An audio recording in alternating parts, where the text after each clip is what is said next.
Today on the Canadian Way, the 2014 Lexus IS350 F-Sports. And IS means insanely sensual. Bonjour, hi.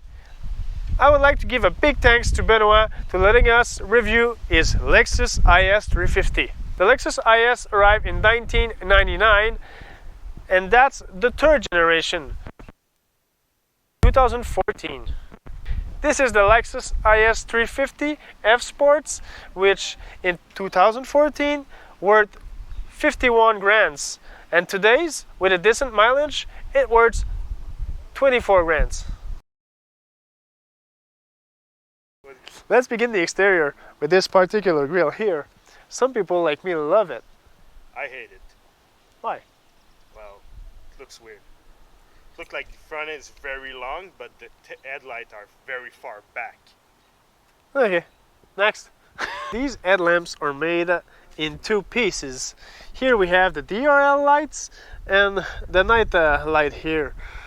Some people love it, like me. Some hate it. I don't like it. These tires on these wheels is expensive.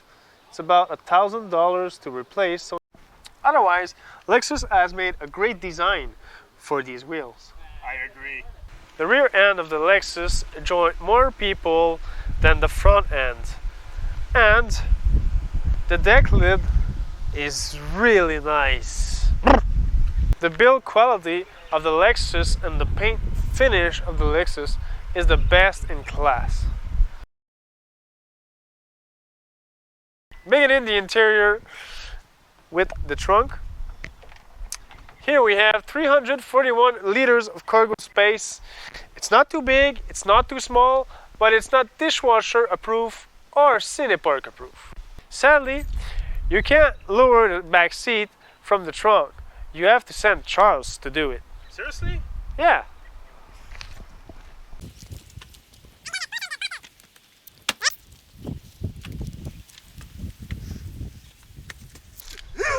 Here you go.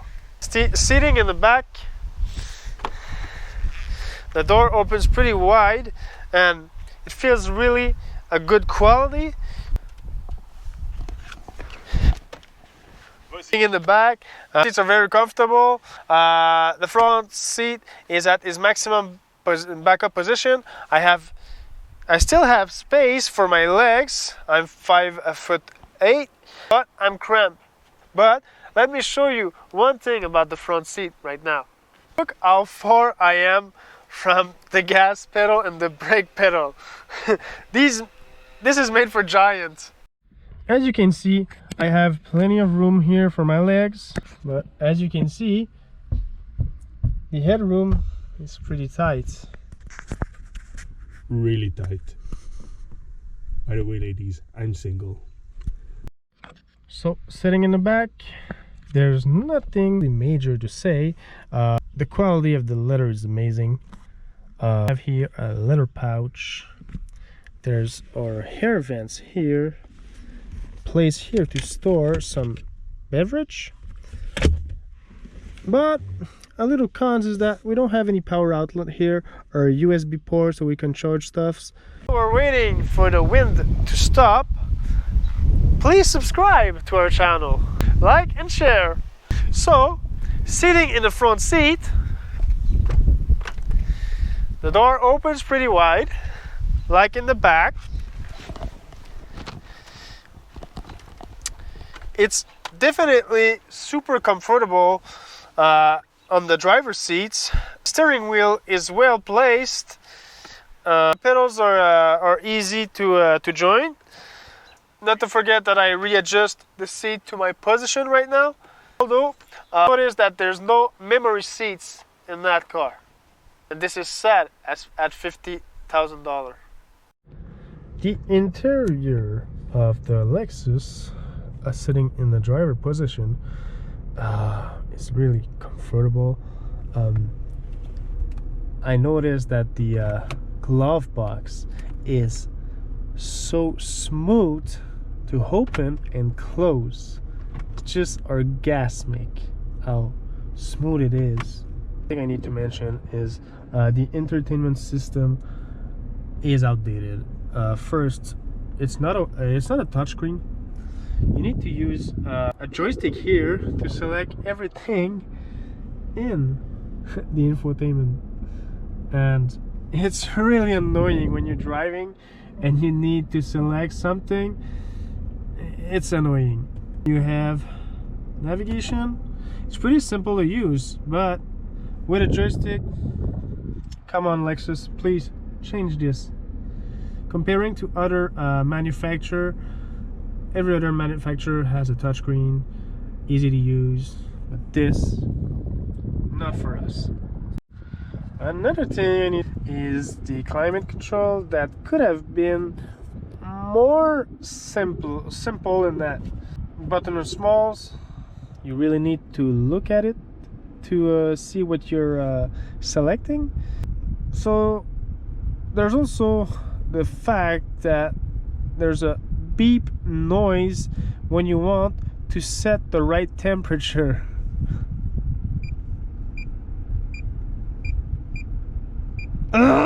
Otherwise, everything is well places. You have your heated seat on each side, the heated steering wheels, your snow modes, traction control off, your knob to select the mode, the driving modes. What is pretty nice also with the cluster here is that it moves when you're pressing to see the information. That's a nice feature from Lexus. Here we have small place here to store some items with two charging ports. I forget to mention that when I press that button here, look what happened in the back.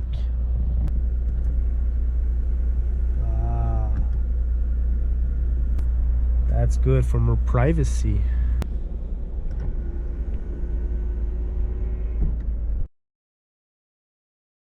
Under the bonnet of this Lexus is a V6 with 306 horsepower and 277 foot-pounds of torque. But Andrew, what's the displacement of that engine? What? It's a 3.5 liter. Excellent! This engine matched an 8-speed automatic transmission and averaged 10.6 liter per 100 kilometer. This IS is all-wheel drive, and it has 4 disc brake on each corner and independent adaptive suspension on each corner. Before I forget, this IS uses premium gas only, and it's expensive in Canada. Driving the Lexus IS350. Talking about the visibility is amazing. I see everywhere around me. The tuning is amazing, even if now we're on winter tires. Yeah, the braking is very good. It's responsive. I'm gonna accelerate right now, and I'm gonna shift with the shift paddle just to see if there's a delay somewhere.